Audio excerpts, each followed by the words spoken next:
Congratulations on this brand new album. We've been playing Radiance as a single on our show, and our listeners have Yeah. absolutely loved it. So, Oh, congratulations on that. thank you, kind sir. That's really nice to hear because I didn't know that you guys were listening to that song as well. So, tell us a little bit about yourself as a musician. When did you fall in love with music, and when did you start to work on the music that we're hearing on this brand new album? Right. So I started make listening to music. Or not listening. Let's just say indulging in music when I was about 4 years old. Because my grandmother, my nani is basically your mother's mother, right? So she used to be a great harmonium player, and she got me into tabla. Okay. Hello, can you hear me? Yeah. Because So, I hear absolute silence, so yeah, that's why I just paused. That's why I'm sorry. no, that's okay. Yeah. So keep going. Tell us Eh, a little bit about that journey. right. So after the tabla, after I think I was in seventh grade or something. That is when I saw this guitar teacher just playing guitar in front of me, and I was in awe. I was like, damn, I want to do that. And and then he was just playing two simple chords. I still remember it was just an A minor, E minor, right? And by the time I convinced my parents to buy me a guitar, because you know how India is, and you can't just buy stuff on your own as a kid. Yeah. Uh, mm, so by the time I convinced my parents, the teacher was gone, so I had to make that guitar work somehow.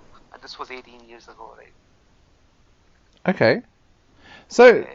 so was there music that you were listening to at that time that was inspiring you as well? Because your music's got such a unique sound to it. Was there other music there that you were listening to that was inspiring you? At that time, back then, I think nah. But the thing is, I'll tell you, what inspired me was something that got me out of the Bollywood zone. You know, Yep. Okay. the essence of getting out of that normalization. You know. So the music that we hear on this album, tell us a little bit Right. about this album. What goals did you have when you went into the studio to start working on this album? Right. So basically, this album was supposed to be with Abhinav. He's a bass. He used to play bass for Ioish. He doesn't anymore. He Yep. got married. I wish the well for him. But I was waiting on him because he moved to UK from India, and so these songs were recorded about like 3 years ago or something, right? And so I was just waiting on him to get like settled down in his space. And once he did, I asked him if he wanted to go ahead with it, and he was like, "Oh, I can't right now." And then I just took it upon me, and I was like, "I'm gonna get this done." Right. So I got some of the best musicians in this country, and I just went for it. What was that? What was that like reaching out to all of those musicians? Was that something that Oh, you? luckily, I'm sorry for cutting you. Luckily, I didn't have to Yep. because these guys were always ready to be around me and play with me. Even the people I look up to, because I don't know, there's this just nice vibe, I guess. Yeah. So tell us a little bit about the recording of the album. You mentioned that you wrote a lot of these 3 years ago. How did the recording go, and did the pandemic kind of get in the middle of that as well? Oh yeah. The thing is, okay, I won't name drop, but the drummer was supposed to be someone else, someone who's from a big band, right? But he that band is based in UK, so I couldn't travel to the UK, Yep. and we couldn't, make music with him. But I don't regret that at all, because the drummer that you can listen to right now in those songs, he's pretty great. His name is Sudarshan, and he's a local drummer.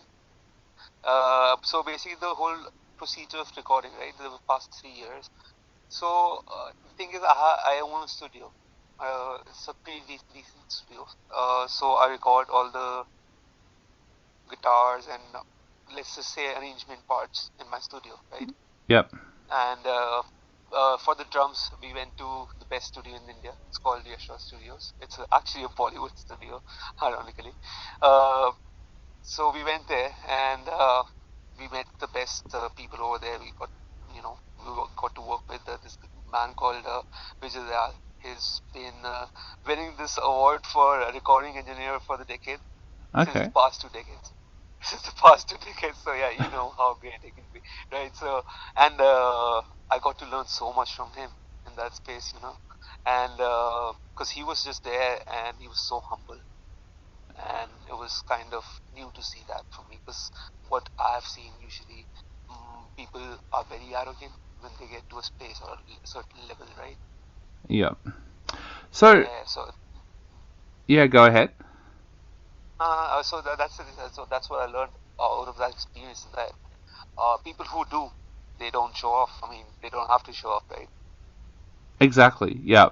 Yeah. Yeah, And sometimes you meet people and you think that they are going to be like that, and then they turn out to be really nice and down to earth. Is that something that you've found as well? that's what I realized that day. I think. Yeah.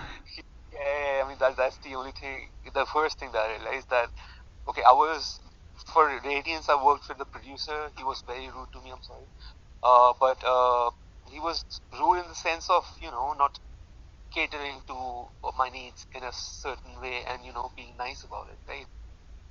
But this the recording engineer who's been winning this award from a well-known Indian organization since the past 2 decades was so humble to me, in that space. And he didn't want to show off. He didn't show off because his work, kind of spoke in a sense. Yeah. That's amazing. Yeah, So, yeah, it was pretty good. yeah. So tell us about your songwriting. What kind of things inspire you to write music? Are you inspired by the things that are happening in your everyday life? Is it Yeah, nature, the world around you? What inspires you to write? it's a lot of stuff. So basically, I stay on a very busy street, right? So as you can hear in the song you mentioned called Radiance, right? There's a lot of random glitches, right? Yep. So as I stay on the main road, it's a very busy street, okay? Not street, it's a main road. I mean, like it's a highway kind of space, right? So yeah, you hear sounds, all the time. Yep. So those sounds if you notice it, they make a rhythm, and if once you start capturing it, you come up with certain things that no one has probably heard before or has. I don't know. There's a real atmosphere with this album as well. It's the kind of album that you just completely immerse yourself with. Is that what you were trying to do with your listener? Produce music that they can just completely drown in almost?